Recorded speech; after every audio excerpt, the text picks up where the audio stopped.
Bismillahirrahmanirrahim. Assalamualaikum warahmatullahi wabarakatuh.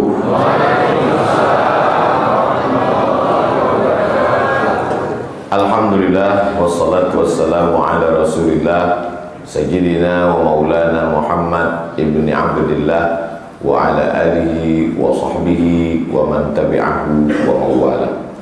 Tokoh masyarakat, hadirin hadirat, anggota DPD, alim ulama, para abu, para tengku, tak dapat saya sebut satu persatu. Insyaallah semua yang sholat subuh berjamaah dimuliakan Allah subhanahu wa ta'ala. Man sholat subha fi jama'atin, siapa yang sholat subuh berjamaah, kana fi zimmatillah, maka dia dalam tanggung jawab, tanggungan dan perlindungan Allah subhanahu wa ta'ala. Man sholat subha fi jama'atin, siapa yang sholat subuh berjamaah, faka'annama shallal laila kullah, dapat pahala seperti sholat sepanjang malam. Man sholat subha fi jama'atin, siapa yang sholat subuh berjamaah, summa qa'ada yadhkurullah, kemudian dia duduk berzikir mengingat Allah, hatta tatlu'a syamsu, sampai terbit matahari, summa yusalli rak'ataini, kemudian dia sholat sunat 2 rakaat, kanat lahu ka ajri hajjatin wa umrah, dapat pahala seperti haji dan umrah. Mudah-mudahan kita istiqamah insyaallah, amin ya rabbal alamin. Ada ruh, ada jasad, dipertemukan Allah subhanahu wa ta'ala ruh dengan jasad. Setelah itu dikirim ke atas bumi dunia. Setelah itu ruh pun dicabut lagi keluar dari jasad, lalu kemudian masuk ke dalam liang lahat dan diminta pertanggungjawaban di hadapan Allah. La tus'alunna yauma idzin 'anin na'im. Selama ruh bersemayam dalam jasad tadi, maka kita diharapkan meninggalkan sesuatu. Ada orang yang ketika hidupnya meninggalkan tulisan-tulisan. Tulisan-tulisannya itu dalam bentuk tulisan tangan di atas kertas, namanya manuskrip. Manuskripnya dibawa oleh orang Belanda sampai ke perpustakaan Leiden. Lalu kemudian diteliti oleh para pelajar-pelajar.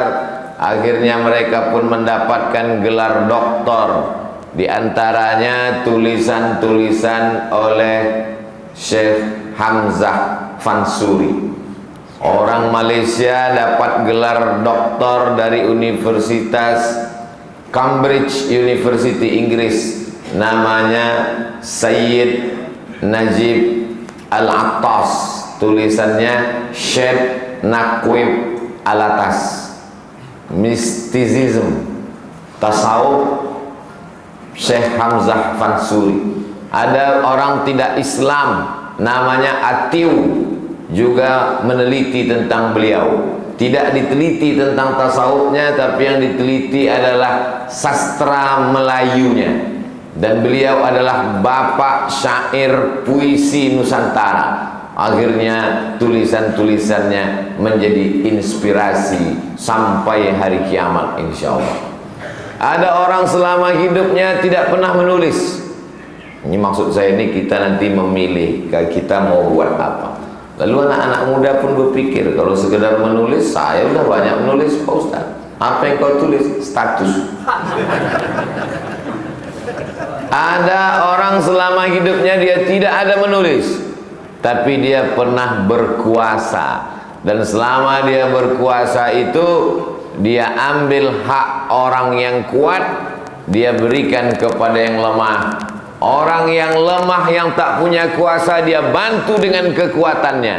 Tak ada dia meninggalkan syair, tak ada meninggalkan puisi, tak ada meninggalkan kitab. Orang-orang seperti ini pun akan dikenang sampai kekal abadi. Kemarin sore mendarat Abdul Somad di Banda Aceh, namanya tertulis Sultan Iskandar Muda, punya kekuasaan. Jadi anak-anak muda mulai berpikir, saya menulis tak ada, tapi insya Allah nanti akan mencaleg. Ah, bagus.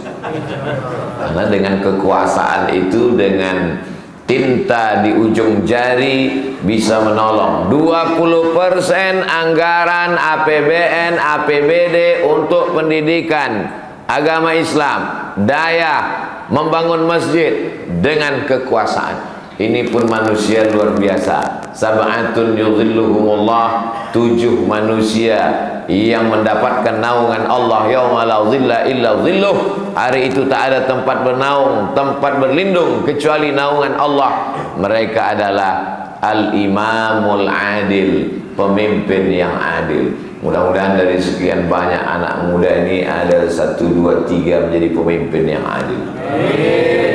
Mestinya jangan diaminkan, karena yang saya bilang 1, 2, 3 mestinya 100, 200. Adapun contoh-contohnya ada di hadapan kita hari ini. Tokoh masyarakat kita, baik yang sedang menjabat maupun yang sudah diamanahkan Allah pernah di masa lalu, jangan lupa ajak ngobrol, cerita, ambil hikmah, ambil pelajaran. Kalau bisa dibuat wawancara.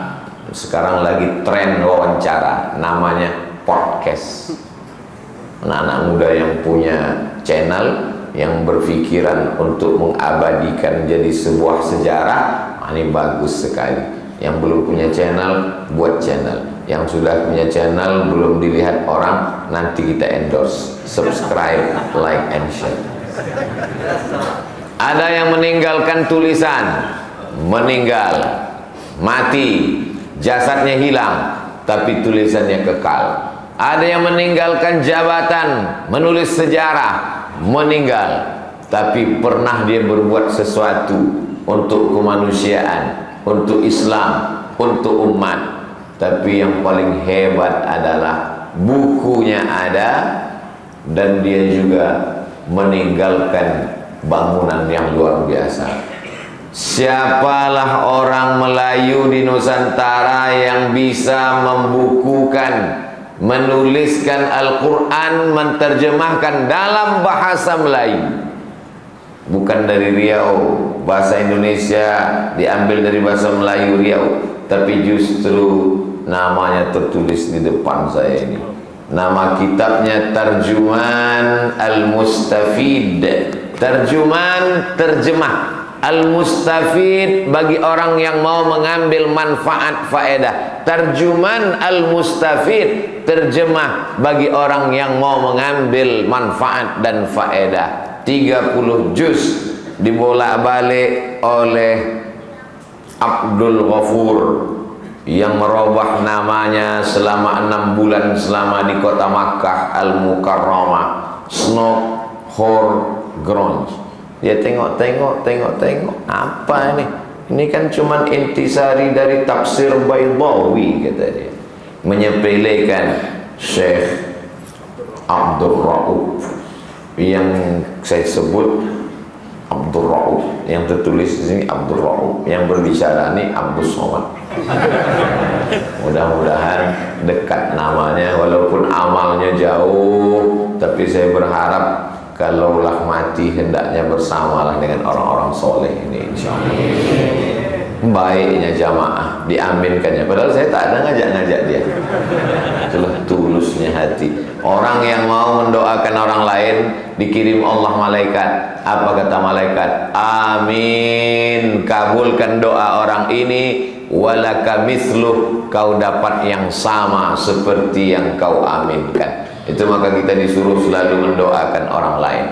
Kalau kita sendiri mendoakan diri kita mungkin tak tulus, tapi kalau ada orang lain mendoakan kita pasti tulus. Kenapa? Tak ada kepentingan, karena dia mengeluarkan doa dari mulutnya karena ketulusan. Padahal yang saya doakan tadi, saya dengan Syekh Abdul Rauf ingin bersama di surga. Jamaah dengan tulusnya berkata amin, kata dia. Maka kata malaikat, kau pun ikut juga, walaupun mungkin kelasnya agak Emangnya yang dikasih kursi duduk di atas lebih mulia daripada yang duduk di lantai? Inna akramakum indallah yang paling mulia di sisi Allah atqakum, yang paling takut kepada Allah Subhanahu wa taala. Dalam bidang tafsir Al-Quran, Tarjuman Al-Mustafid, ditulisnya pula hadis-hadis Nabi, Al-Mawa'iz Al-Badi'ah, nasihat-nasihat yang luar biasa. Disyarahnya pula kitab hadis Arba'in Nawawi. Ada imam besar dalam mazhab Syafi'i, namanya Imam An-Nawawi, meninggal tahun 676 Hijrah. Biasanya orang kalau mengkaji hadis yang pertama kali Arba'in, hatam Arba'in, Riyadhus Shalihin. Selesai Riyadhus Shalihin, Al-Azkar. Selesai Al-Azkar, Bulughul Maram. Habis Bulughul Maram, Jawahirul Bukhari. Habis kitab yang kecil-kecil ini, barulah pindah ke Sahih Bukhari, Sahih Muslim, Sunan Abi Daud, Sunan Nasai, Sunan Tirmidzi, Sunan Ibni Majah. Tidak ada hubungan dengan Sunan Bonang dan Sunan Kalijogo.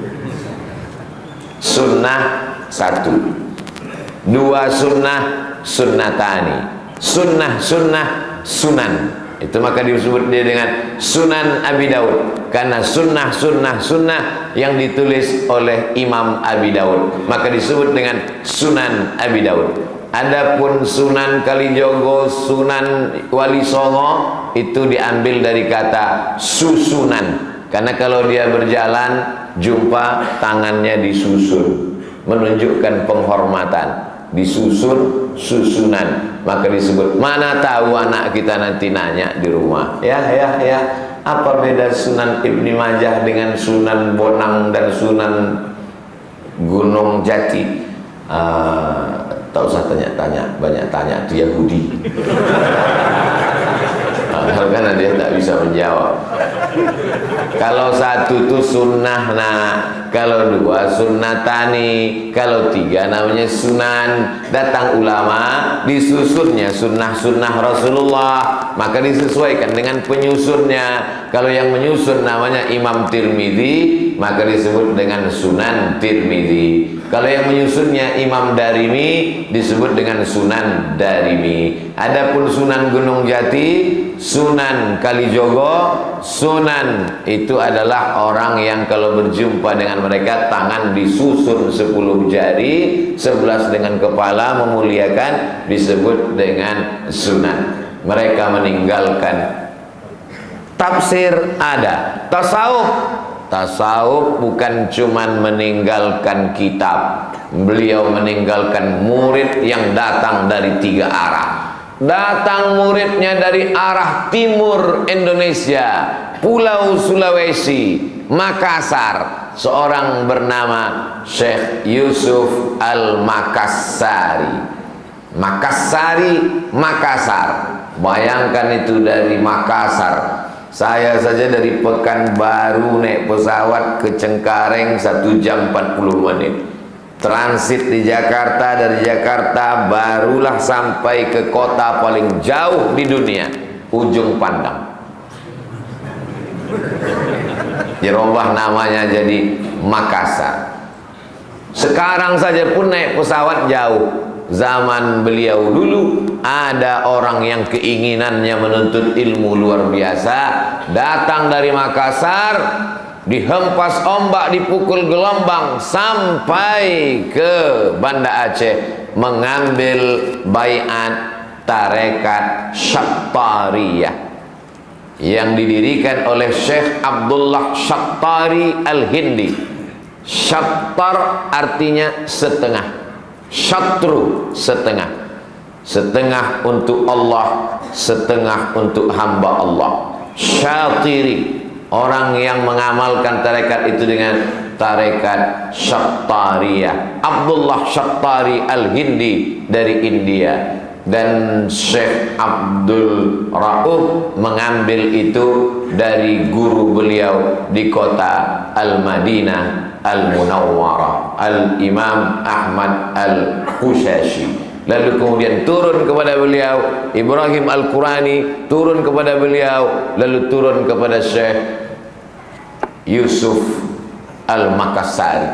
Datang pula dari Pulau Jawa, namanya Syekh Abdul Muhyi, Muhyi yang menghidupkan, maha menghidupkan, Al-Muhyi. Nama kampungnya Pamijahan. Syekh Abdul Muhyi Pamijahan, Jawa Barat, juga mengambil baiat zikir tarekat Syattariyah dari Syekh Abdul Rauf.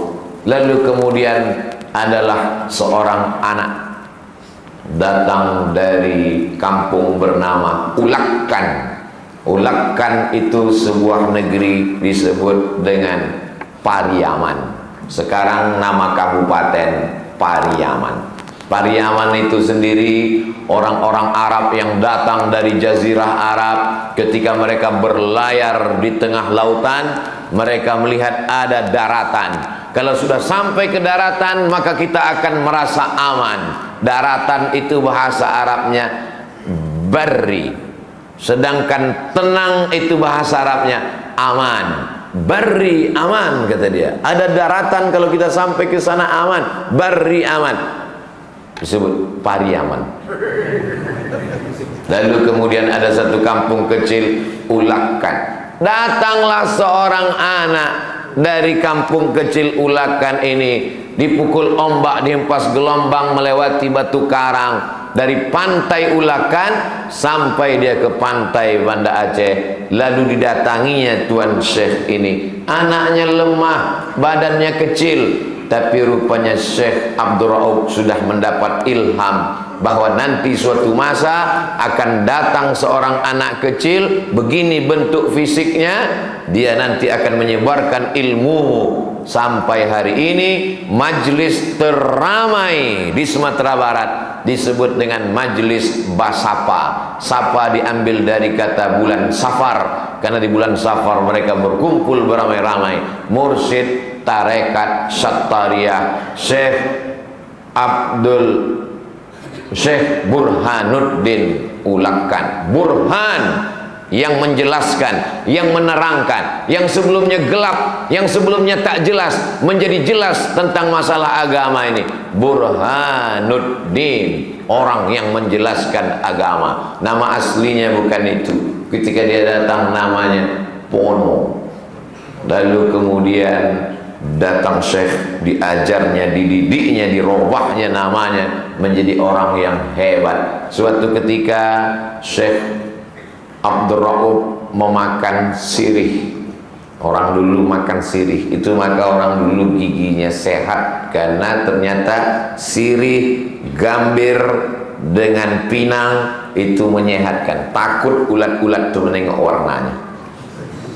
Sekarang sudah ada odol gigi campuran siwak dan sirih. Setelah diteliti-teliti, sirihnya 0,01%. Ulat pun heran, kok nggak ada ya? Jadi ketika Syekh Abdul Rauf makan sirih, jatuh tepak sirihnya ke dalam, maaf beribu maaf, ke dalam tempat kotoran WC. Murid-murid yang lain lari menjauh. Datanglah muridnya yang nampaknya kecil dan lemah tadi, masuk ke dalam, diambilnya tepak sirih Syekh Abdul Rauf, dibersihkannya, setelah itu diserahkannya balik. Tuan Syekh, apa kata Syekh Abdul Rauf? Kalau engkau balik ke kampung halamanmu setelah aku tiada, orang akan melihat engkau berbicara seperti aku yang berbicara. Engkau akan mendapatkan hikmah ilmuku. Jadi sesungguhnya banyak ilmu itu bukan pada bacaannya, bukan pada tulisannya, tapi pada barokah guru. Hari ini itulah yang tak didapatkan orang, karena orang berguru dari Syekh Google dan Tengku YouTube. Beliau langsung belajar kepada Tuan Guru, barokah ilmu diperolehnya. Sampai hari ini namanya dikenang sepanjang zaman. Alhamdulillah kedua orang ini saya datangi makamnya. Syekh Abdul Rauf saya datang, Syekh Burhanuddin saya datang. Untuk Syekh Yusuf agak susah karena makamnya di Cape Town, Afrika Selatan.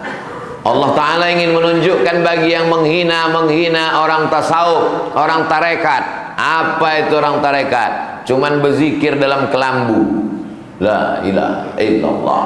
Kalaulah murid-murid Syekh Abdul Rauf hanya berzikir dalam kelambu, tak mungkin Belanda menangkap Syekh Yusuf Makassar. Syekh Yusuf Al-Makassari ditangkap karena melawan Belanda, karena orang tarekat tak takut mati. Mereka mengajar dan belajar, mutu qabla anta mutu, matilah kamu sebelum mati. Sebelum dia mati, dia sudah mati duluan. Dimatikan hawa nafsunya, digulung pakai kain kafan, ditalkinkan ke telinganya, la ilaha illallah. Jadi dia tak takut menghadapi Belanda. Mereka lah yang menteriakkan Allahu Akbar itu, sehingga Belanda lari pontang-panting. Allahu Akbar, kata dia. Dari Belanda. Orang yang masih memikirkan hidup tak akan pernah bisa meneriakkan Allahu Akbar. Lalu kemudian apa yang terjadi? Dicampakkan beliau ke Ceylon, Sri Lanka. Sampai di Ceylon dia mendakwakan Islam. Akhirnya mereka khawatir, nih jangan-jangan nanti di Ceylon membuat pergerakan lagi, dibuang lagi ke Afrika Selatan. Sampai di Afrika Selatan pun beliau membuat pergerakan, sampai akhirnya Presiden Afrika Selatan Nelson Mandela memberikan penghargaan kepada Syekh Yusuf Makassar, murid dan mengambil zikir dari Syekh Abdul Rauf. Meninggalkan murid, meninggalkan kitab, meninggalkan masjid yang hari ini subuh ini mudah-mudahan kita mendapatkan keberkahannya. Apalagi yang bisa kita tinggalkan? Tulisan sudah mereka garap, membuat syair dan puisi, orang lain dapat doktor gara-gara mereka. Untuk meninggalkan murid, kalah murid-murid kita. Murid beliau sudah sampai ke Afrika Selatan. Meninggalkan masjid, ini tinggal lagi peluang. Masjidnya sedang dalam masa renovasi pelebaran masjid. Oh, ujung-ujungnya penggalangan dana. Memang kalau orang bakhil begitu isi kepala. Makanya kata Nabi, kata Allah dalam Al-Quran, wa may yuqa syuhha nafsihi, siapa yang selamat dari penyakit bakhil, faulaika humul muflihun, itulah orang-orang yang beruntung. Datang saat menjumpai Nabi, ya Rasulullah, ya ummi matat, makku meninggal, apa atasaddaqu anha, kalau aku bersedekah pahalanya sampai tak untuk emakku? Kata Nabi, tasaddaq, bersedekahlah. Ayu sadaqatu afdal, sedekah apa yang afdal? Kata Nabi, saqyul ma, memberi air minum. Saat langsung menggali sumur, pahala air minum itu dia niatkan untuk almarhumah emaknya. Masya Allah, tabarakallah. Ternyata Syekh Abdul Rauf pun ada meninggalkan sumur. Dari mana Ustaz tahu? Tadi disampaikan. Ini pelajaran kita ambil. Tapi ada juga sebagian orang begitu disebut ada ulama meninggalkan sumur, langsung mengambil sumur untuk cuci muka. Pas tanya untuk apa? Biar glowing. Yang namanya barokah di air bisa ada.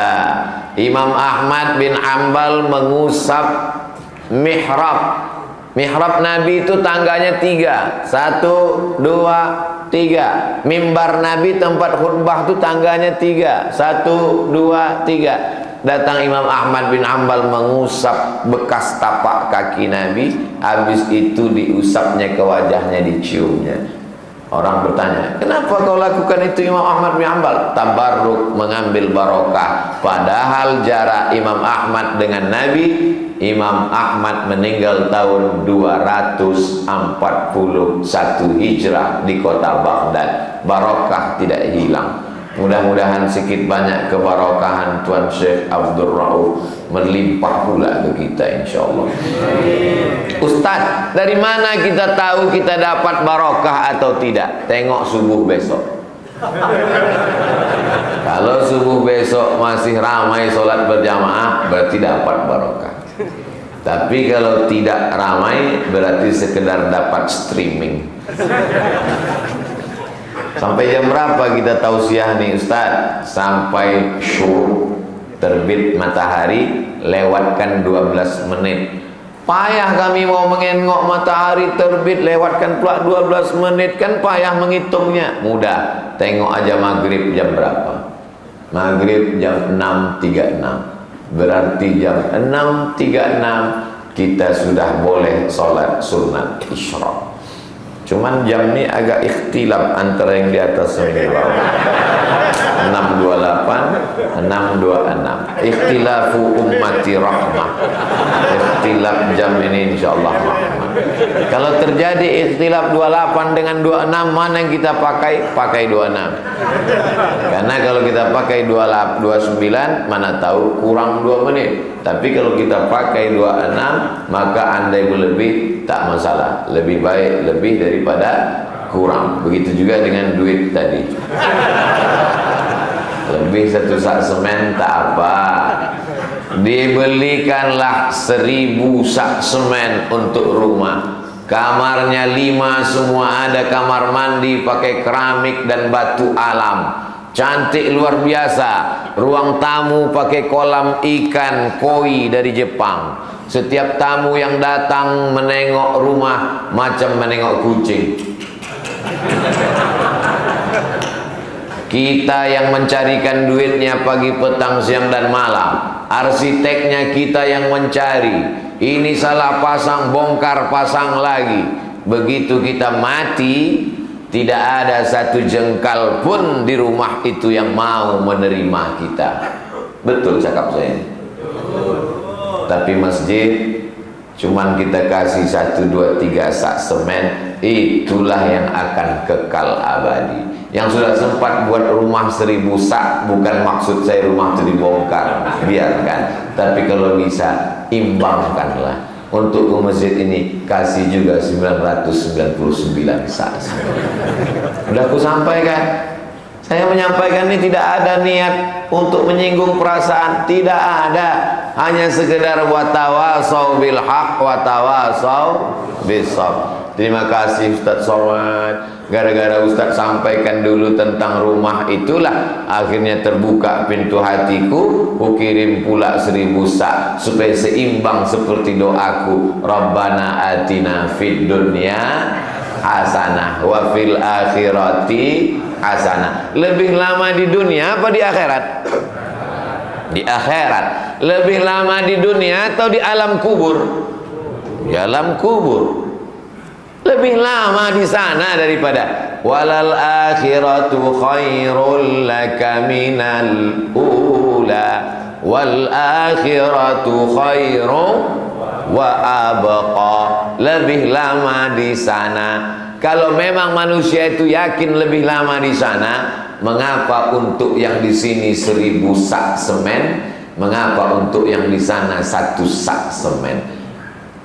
Makanya Sultan Delhi yang mendirikan Istana Maimun, dia menunjukkan bahwa di sana lebih lama dan lebih kekal abadi. Untuk istana dia kasih 300 sak. Untuk yang masjid raya dia berikan 1000 sak. Supaya apa? Supaya nanti di akhirat kalau ditanya, lebih banyak mana yang kau kasih? Untuk rumahmu apa rumahku? Kata Allah, lebih banyak untuk rumahmu ya Allah. Alhamdulillah Ustaz Somad, setelah kajian Ustaz subuh kemarin, berdatanganlah sak semen. Cuman pasir tak ada. Jamaah jangan memahaminya terlalu letterlik. Maksud sih semen tadi sebagai contoh saja. Batu bata, pasir. Saya tak bisa ngasih semen, tak bisa ngasih pasir, tak bisa ngasih batu kerikil. Tapi saya bisa bertukang. Saya mau ngasih tenaga Pak Ustadz. Likulli sulama minkum sodaqah. Setiap tulang-tulang sendi ini ada sodakohnya. Yang tak bisa ngasih sodakoh, benda, materi, duit, semen, batu bata, kerikil, datang, ikut ngecor, ikut menyiram, ikut memikul, ikut mengangkat, ikut menggambar, arsitek. Jangan masjidnya udah selesai baru datang menengok, ini nampaknya tiangnya kurang sempurna. Ini nampaknya arsiteknya kurang bagus. Kalau ada nanti orang model begini, udahlah tak ngasih semen, tak ngasih bantuan, tak ngasih tenaga, antukkan kepalanya ke tiang. Biar lurus otaknya. Jamaah yang dimuliakan Allah Subhanahu wa taala. Ketika kita mati nanti yang akan mengiringi ke pemakaman ada 3. Yang pertama mal, harta. Mal bahasa Arab diterjemahkan orang harta. Mal artinya miring. Mal miring. Kenapa disebut miring? Karena hati manusia miring ke harta. Ada masjid, ada mal. Kemana hak miring? Ke harta. Itu maka orang barat menyebutnya mall. Hati miring ke mall. Ada masjid, ada mall. Kemana miring? Ke mall. Miring hati kepada harta. Tapi subuh ini kita katakan, aku tidak condong kepada harta. Yang mengiringi kita yang pertama malu. Kalau ada mobil mewahnya, ikut dibawa. Kalau ada selimut tebalnya, ikut dibawa. Yang kedua ahluhu, istri, suami, anak, menantu, kawan, sahabat, ikut mengiring. Tapi keduanya ini yarji'usnani, kedua-duanya ini akan pulang ke rumah. Istri hanya sekedar menangis di tepi liang lahat. Abang, kenapa kau pergi duluan? Orang pun bertanya berbisik, kenapa kuat betul kau menangis di pintu liang lahat tadi? Utangnya banyak. Rupanya kredit belum lunas. Yarji'usnani, istri, anak, menantu, kawan, sahabat pulang. Lalu kemudian harta benda mobil dibawa pulang. Wa yabqa wahidun, yang tinggal cuma satu. Apa dia? Wa amaluhu. Kalau mau liang lahat itu lapang, wakafkanlah tanah untuk membangun pondok pesantren. Peletakan batu pertama oleh Al-Mukarram Ustadz Abdul Somad, pesantren Insan Qur'ani. Wow. Saya pun semalam saya letakkan batu, letakkan semen. Dalam hati saya, siapa yang melanjutkan ini nanti? Tapi saya tak ragu sedikit pun. Insyaallah, innama amruhu iza arada syai'an ayyakula lahu kun. Islam ini kita tolong atau tidak kita tolong, dia tetap akan jaya sampai hari kiamat. Allah menjanji, inna dina indallahil Islam. Al-Islamu ya'lu, Islam tinggi wala yu'la alaih. Tak ada yang lebih tinggi daripada Islam. Kita tolong atau tidak kita tolong, Islam ini akan tetap jaya. Yang jadi masalah, kita dapat atau tidak. Berapa ratus tahun Syekh Abdul Rauf sudah meninggal, masjidnya tetap tegak berdiri, sumurnya tetap mengalir. Sumur yang lain tersumbat, tertutup, mati. Sumur bor yang puluhan meter pun mati. Sumur tradisional tetap hidup, barokah. Kita akan mendapatkan apa yang kita lakukan hari ini. Manusia ini aneh, bekerja bolak-balik sampai tak sempat makan, tak sempat memperhatikan anak dan keluarga, dan dia tidak mendapatkan apa-apa dari hidupnya. Membangun masjid tidak, membuat sumur tidak, buat pesantren tidak, mengajar mengaji tidak, berdakwah tidak, hanya sekedar kerja dan kerja. Kalau cuman kerja, monyet pun kerja. Bukan kata saya, kata Buya Hamka, Haji Abdul Malik Karim Amrullah. Di mana membedakan kita dengan binatang? Apa yang dia tinggalkan. Kalau hanya sekedar meninggalkan anak, lebih banyak anak kucing lagi. Jangan tersinggung. Beberapa jamaah mendengar pengajian saya tersinggung, pulang sesak nafas mati. Saya tak ada niat menyinggung orang, tak ada niat menyakiti hati orang. Hanya mudah-mudahan kalau kata yang saya pilih itu tepat, melekat ke hatinya, dia ingat, lalu kemudian dia berubah. Ayyahdiyallahu bika rajulan wahidan, satu orang dapat hidayah karenamu, khairum min humurin na'am, lebih baik daripada kau memiliki seekor unta yang merah, kendaraan termahal zaman Nabi Muhammad sallallahu alaihi wasallam. Ustaz Somad bisa datang ke perusahaan punya kami. Saya ke masjid biasa, tapi untuk datang ke perusahaan untuk apa? Untuk menyerahkan bantuan beras. Apa nama perusahaannya? Ainikuwa. Nah, ini yang ada di depan saya. Dipanggil saya ke Medan untuk menerima 1000 bukan sak beras diserahkan oleh Ainikuwa untuk dibagi di perbasatan muslim minoritas di Tanah Karo. Saya menerima, lalu kemudian dibawalah beras ini, sumbangan dari Ainikuwa. Airnya dapat, dibacakan doa, untungnya dapat, dibelikan ke beras. Yang membacanya adalah memakannya para penghafal Quran. Kalau kita tidak hafal Quran, kita belikan beras untuk penghafal Quran, mereka makan, mereka baca, mereka hafal, mereka mengajar, kita pun mendapat juga pahalanya. Tapi jangan gara-gara ini nggak baca Quran lagi. Apa saya tengok tak pernah baca Quran. Saya 3 kilo tiap bulan Pak Ustaz. Cukuplah itu, sudah saya wakilkan. Oh tak bisa. Kita tetap beramal. Amal inilah yang akan menjadi bekal kita menghadap Allah Subhanahu wa ta'ala.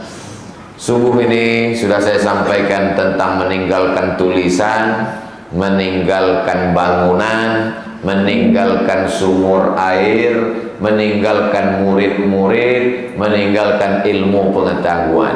Kalau 5-5-nya ada pada diri kita, alhamdulillah. Kalau baru ada 2, kita tambah lagi. Kalau 1 pun belum ada, mudah-mudahan kita istiqomah beramal.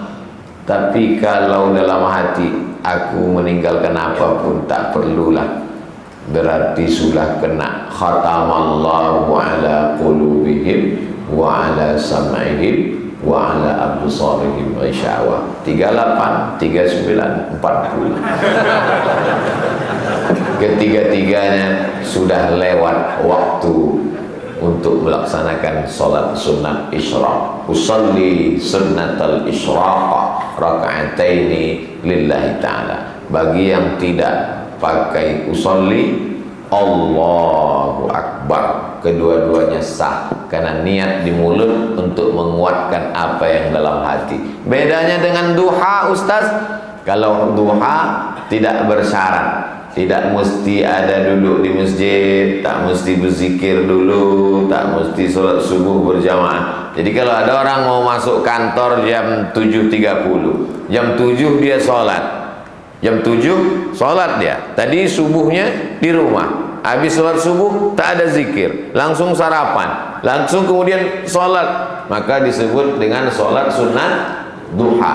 Tapi kalau cukup 3 syarat, sholat subuhnya berjamaah, duduk berzikir sampai terbit matahari, sholat sunat 2 rakaat, maka disebut dengan sholat sunat isyraq. Hadisnya hadis hasan dalam kitab Sunan At-Tirmidzi. Pahalanya kanat lahu ka ajri hajjatin wa umrah, dapat pahala seperti haji dan umrah, tamah, sempurna, sempurna.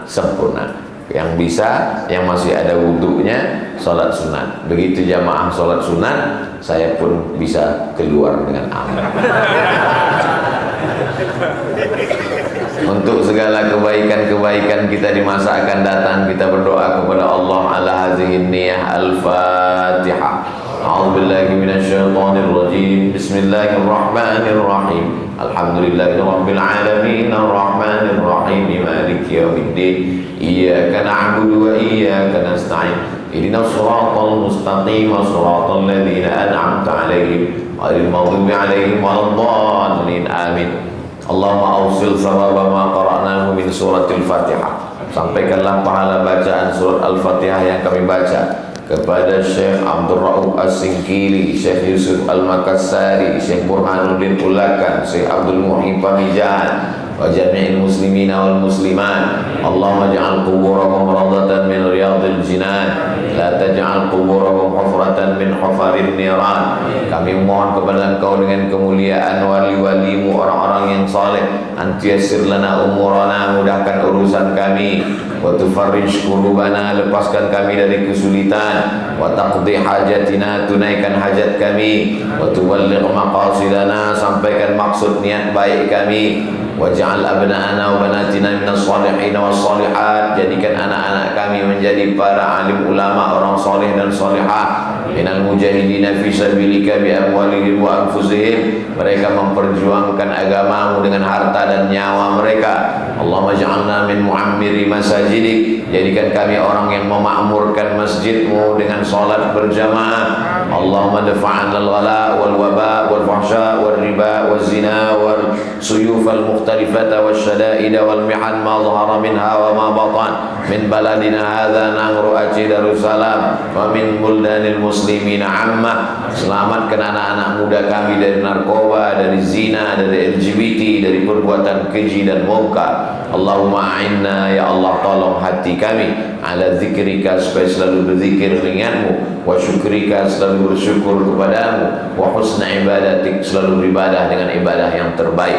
Allahumma ja'al hadzal balada baladan amina, jadikan negeri ini negeri yang aman, negeri yang damai, terbuka pintu rezeki dari segala penjuru, ya Allah. Allahumma rzuqna rizqan halalan tayyiban mubarakan fi, berikan kami rezeki yang halal barakah, supaya kami dapat berwakaf, berzakat, berinfak dan bersedekah. Rabbana ighfir lana dzunubana, ampunkan dosa kami, wali walidina, kedua orang tua kami, wali masyayikhina, guru-guru kami, waliman ahsana ilaina, orang yang pernah berbuat baik kepada kami, kami belum mampu membalasnya. Rabbana atina fid dunya hasanah wa fil akhirati hasanah wa qina adzabannar. Wa sallallahu ala sayyidina Muhammad wa ala alihi wa sahbihi wa sallam. Walhamdulillahi rabbil alamin. Taqabbalallahu minkum minna wa minkum, taqabbal ya karim. Terima kasih segala perhatian, mohon maaf segala kesilapan dan kekhilafan. Wassalamualaikum warahmatullahi wabarakatuh.